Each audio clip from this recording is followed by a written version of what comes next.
There she is.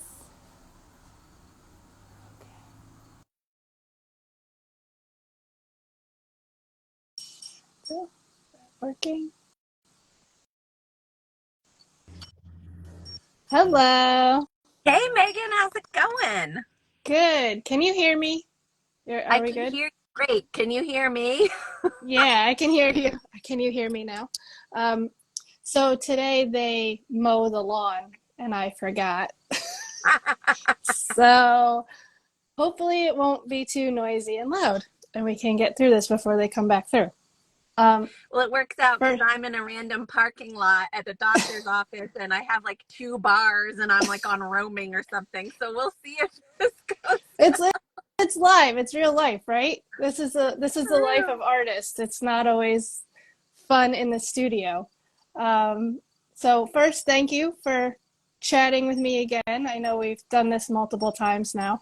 Um, and just brief, just for people who may not know who you are, which I highly think I'm doubtful of that. Um, Oh no. who who are you and what kind of art do you do? Tell us a little bit Okay, about you. hello. My name is Megan Carty and I am an abstract painter. I grew up in Maine and I live in New England and currently in the country of Massachusetts. And I'm a mom. I've got three kids. I've got a husband who works full time. And I am an artist and a painter full time as well as a full time mom. So just trying to work it all in. I went to college for art. I was just thinking about this. My freshman year was 96, 97. Okay. And so now I'm like, wow, that feels like it just happened, but I guess it didn't. So I studied graphic design and did that for a lot of years. And then once I had my kids and they were little, I started to explore more of my fine art side. And that's when I started painting again and getting back into what I always loved making. And that evolved over time into making abstract work. And now here we are. And me looking at your work. Sorry for that. Me looking at your work, I see a lot of hope and brightness and cheer, and also a lot of flowers. Even though that's not exactly what you're painting, is that something that you see as well that comes out for you, or is it something different? Yes, I think the message behind my work took all of these years to evolve. It took these 23 years since I graduated to kind of come up with my why or what is my work really about. Like we all have a way that we like to paint and we have a specific brush style and the colors we pick and the subject matter we gravitate toward. And for me, I was always finding myself choosing the brightest colors, the most gestural strokes. And I realize at the end of the day, I want people looking at the work or who own the work to feel good. I want them, um, I want them to feel hopeful, like you said. I want them to feel optimistic and I want them to feel uplifted and a sense of, I can do it, a sense of encouragement or a sense of power. And I think I just want other people to look at the work and feel like they're seen and heard in a way. It's like their own little cheerleader on the wall. It's like a sense of motivation. And I think why that is, I was horribly bullied growing up and went through so much terrorizing. And I always felt I had to make myself as small and invisible as possible to keep the peace. And it was usually at school and it was all the cool kids and I was the loser alone in the corner or didn't have anyone to eat lunch with or that sort of thing. I was very shy and I was always afraid and I was always just this little sort of mouse Oh, shaking in the corner, you know? And as I grew and got more confident and found my own voice and realized that a lot of that stuff was in my own head and I was keeping myself back and I was letting other people affect me and I was letting other people run the show. I think that's when I realized I can do whatever I want. And so that's when I started to get into the abstract painting. And I thought, why is it I love all these colors? And I think it's because I'm expressing my own journey and reflecting that back. And I feel like we all gravitate toward art because it means something for us, but it's also why the artist makes it. And there's a back and forth conversation just through our eyes or what we're seeing. and I think for I see that I've seen that for a long time. Like I've always, even just you as a person in interacting with you has always been, you're super supportive, and you don't say no, like not in a bad way. Let's not Right. not in a, not like oh yeah, but like you just don't have that air about you, like oh I'm too good for that, or no I'm not gonna answer that question. You know, it's always been something where you've been kind, thoughtful, always like cheering people on, like you said, and that for me it comes through in your work for me Oh, when I I look at love it. that. I love to hear So that. I Thank you so much. so I definitely see that. I, on the other hand, am moody, so I know there's a definitely a difference. But you know, I think if I was to try to do something super bright, it wouldn't come off as genuine because that's just everybody's different. Everybody brings something different to the table. I think that's the beauty of being an artist is owning what lights you up and then doubling down on that thing Yeah. and knowing that that's what's making you stand out. And all the people who resonate with what you do are going to find you and they're going to align. And they're like, when I see your work, I love it. It resonates with me because it speaks to the like mystery and it speaks to mysterious places and it feels very secret garden or like a secret place and a peaceful walk and all the things that appeal to me that speaks to me in your work. So I just get that same appreciation for what you do as well. And that's what's fun about everybody having their own thing. Yeah. Yeah. Thank you. Thank you. And I think that's the beauty of what the internet and Instagram in particular has brought out, is that now we get to connect and see, like even though I don't do exactly what you do and you don't do exactly what I do, we're still inspiring each other and have been for a long time. And it's just like, wow, look at, even if it comes to the business side and the marketing side of things, like, oh wow, look at what Megan's doing. You know, she's putting herself out there in this way. Like if she can do that, well, why can't I? You know, like Right. it's been that, even if we don't connect all the time. So thank you for that. Now I do want to ask you about your, because I know you have a home studio, right? You have a home Yes. studio. Um, so the transition into a non-home studio, how did that come about, and what's going on there? Well, the home studio was like an old garage that was attached to the house. A lot of people have it like a part of their basement.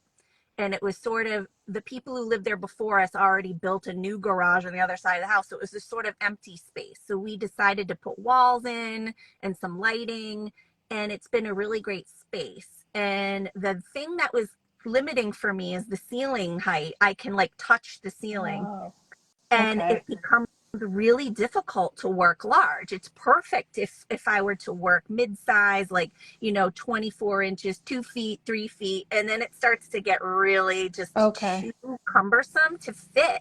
And I thought, gosh, there's not enough, and I have a lot of work, and I have nowhere to put it, and there's no wall space to hang anything. Okay. So I was like, I just felt like I was busting at the seams. And it was also the fact that in my work, I want to start working larger. And larger sizes means you need more space, but to manipulate and move the canvas. And it was just such a struggle to try to. What's yeah, yeah, yeah. What's the largest you've worked on at this point? Like how big do you want to go from here? Well, right now, I want to do more 48 by 60. Okay. So like more the 4 by 5 foot size and maybe one more size up. And I want to do more of them, but I could only fit one in there at a time. And I thought, gosh, this is just not conducive to producing regularly. And I Yeah. was just getting frustrated with the space. And I thought, why don't I just put my feelers out and see what's out there? And I started looking at commercial rent and what spaces in towns nearby, what were the rents costing. And we don't have huge artist studio co-ops in the area or anything. So I was looking at like strip malls and little like storefronts, Okay. and a lot of the pricing was just too out there for me, because those are businesses that make regular income every month that it's pretty, you can Yeah, predict. And it's the same around here, I feel. It's yeah, there's so I not wanted, much. it's not much to pick. And I thought, oh, okay, I'm going to need like an old factory or an old warehouse, or try to find someone who has empty space I could maybe rent. And then that's when I discovered, I thought, why don't I look into schools that are like open to like community centers and like areas around that have old buildings that they're now hosting community center classes and activities. And I realized my own town has one, but it's still like in the beginning stages, so it's not very occupied. I'm like, I'd like more of a community.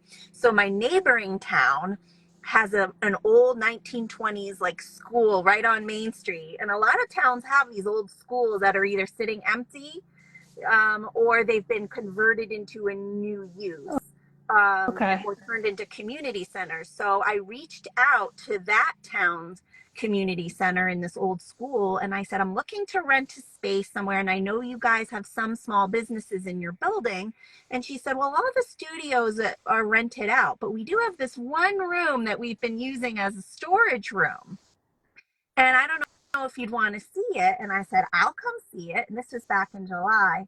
So I went over, and it was like this huge room in the front facing the main street with these huge windows, and it was just filled with furniture. And I thought, you're just letting this sit here? This is like killing me.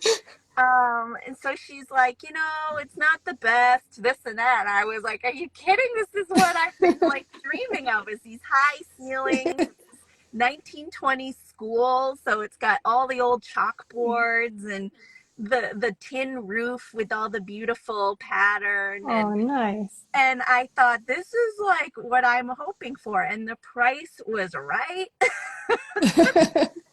So I thought, it's 10 minutes from my house up the road, and it has its own parking lot, but it has the wall space I'm looking for, and tons of room for the on the floor to work, and the walls, and that space I wanted. That's great. That so Yeah, and that I think, that that's so interesting that you were able to find like in schools. So for artists looking for something to that effect, what do you recommend, especially here in the Northeast? What do you recommend? Like just contacting the contacting the the school school. district, Well, you or could contact the school district, or it's the town. Like some of okay, these old buildings that have been retired or are sitting empty, they're still owned by the town. okay, So then there's usually like um, organizations that like take over renting the space. So in this case, the school is owned by the town, but the community center entity rents the building, and okay. they handle the rent, and they handle renting out the classrooms for different uses. So the building I'm in has a ceramicist and a glass working, and there's fashion Oh, designers or seamstresses, and it has small like photography businesses or film. So they're being used for these different uses, and they're happy because they get that rental income, yeah. and they have a preschool in there, and they get to keep this beautiful building that's like a jewel on the main street, and they get to keep it open and running. And it's really beneficial to the community because they have classes in the gym there, and they have art classes, and which I may start getting into there in person, and it's just a great place for the community to come together. So I recommend people look out not just at like studio buildings, but old warehouses, old mill buildings, um, old industrial parks have like just big warehouse spaces for rental. And I thought, geez, these are huge spaces, perfect for artists, and they want that rental income.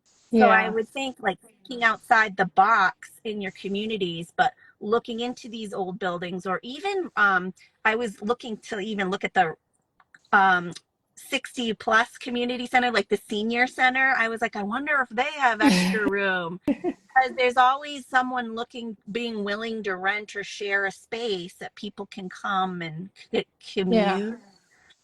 So I was looking into like even trying old farms and barns. I was going to reach out to actual farmers and local people who own these mixed use farms. They have these huge outbuildings and things that are just aren't being used. And I thought, I wonder if I could like work a deal with what some of these people.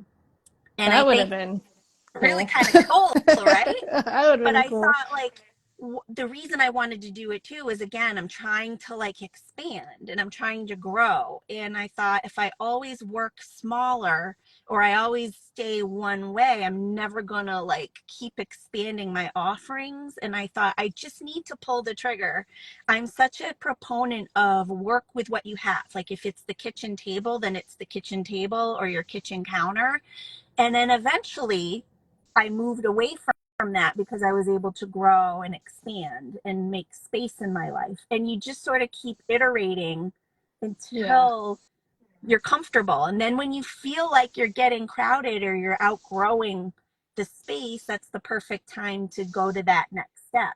But it took a lot of time because you need to be making some sales, and it's a little scarier. There's definitely an investment involved now. And but now I'm producing. So now Yeah. it's forcing me to go every day once the kids are dropped off at school. I am in the car and now I go to work, and then I come home at like 2:30, 3 o'clock, around that range, to get everybody off the bus. And but And I have that set time to work now, and I'm getting more done than I did before. yeah, like I like going from creative mothers to now, has that has that shift going from being home and being distracted because you're home versus actually, is it feel more like a job now that has its separate space? And does that turn off for you now once you pick the kids up? Are you able to like, okay, that's that, and or is it still like, oh, I want to go out into the home studio and get stuff done? For me right now, since it's new and I'm still kind of moving in and it's been a few weeks, so far I love it. And I found that it doesn't feel like a job. It almost makes it feel just even more fulfilling for me because I have a dedicated space and I'm actually able to focus there. And because when I'm home, I'm like, let me just take the dog out. Let me get a Yeah. snack. Let me watch TV and eat Yeah. lunch. And then 2 hours Snacks. went by. Yeah, let me peruse the internet. And oh, I don't feel so good. I'm going to sleep in or go back to bed for 2 hours. And then Yeah. half the day is gone. Like there's always a way to distract myself from producing and really focusing in. Yeah. So Yeah. going there, I'm like, oh, I have this time to this time. What can I get done? And there's nothing there to distract me. So I'm like, wow, I can get a lot done in a 5 hour stretch. And I go home and I feel satiated now. I feel, oh, I put in plenty of work. I'm almost tired out from that. And now I'm happy to come home and turn it off. And I also save the administrative side of the work to home. So like anything computer related, Okay. email related, marketing related, I do all that at home now because I still have that studio space and my computer's there.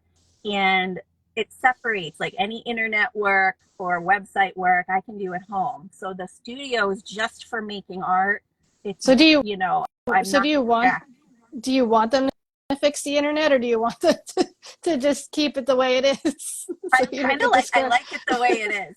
Like I can access through my cell phone the internet. It's not the best for like streaming, but I'm like, look, Yeah. I told the lady, I'm like, I'm not here to surf the net. I'm like, I really, I'm here to come in and put my head down. So I'll film myself there. I'll do stuff for social media and create my content or whatever for the marketing machine.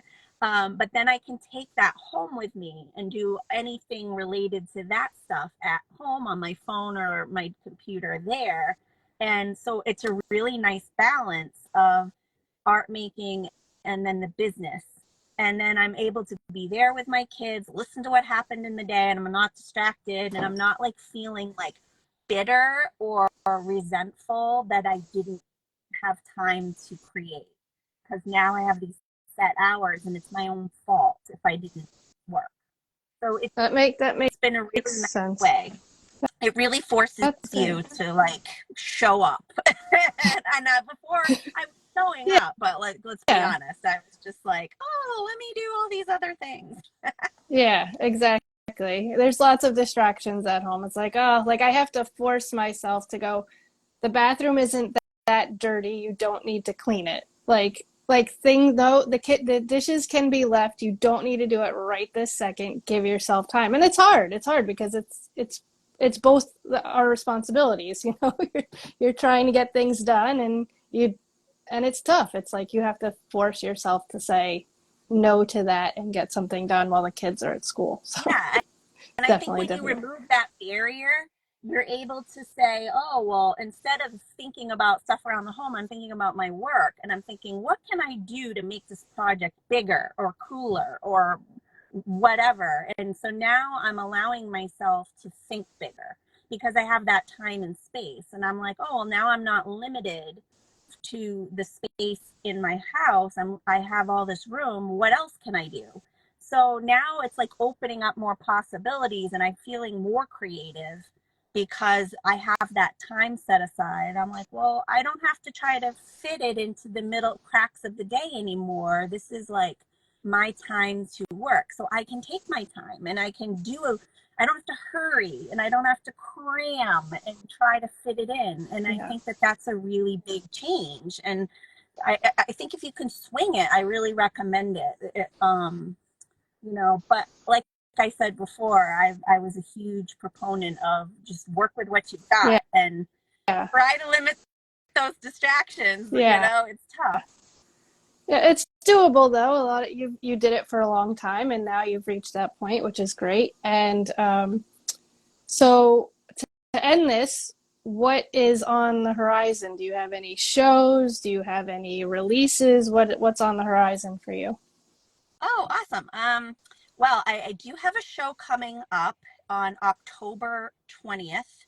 It's 6 to 8 p.m. and it's locally here in Nashua, New Hampshire, which is another neighboring town to me. It's at Days Jewelers. So I've collaborated with them. It's a big jewelry chain up in Maine, and they have a few locations in New Hampshire.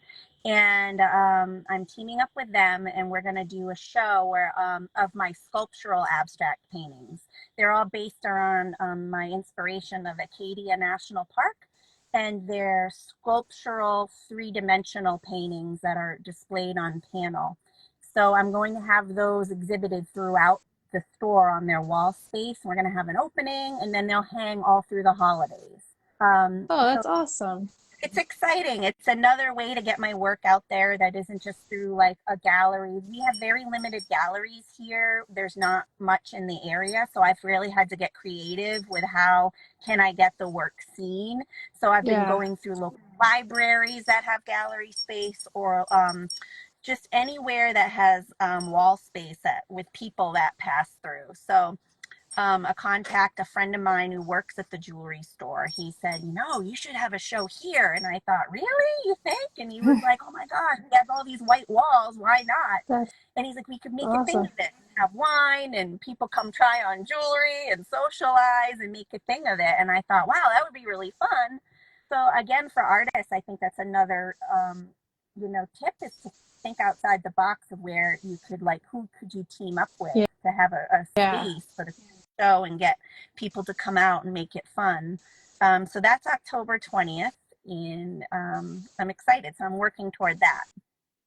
That's great. That's awesome. And I love that it's so unique. It's a unique way of showing your art, and I think people get stuck in the gallery rut, like, oh, I've got to be in a gallery or I've got to be in a juried show, and it's like, no, there's other avenues that can take your art and your work further. So that's Yeah. a really good idea.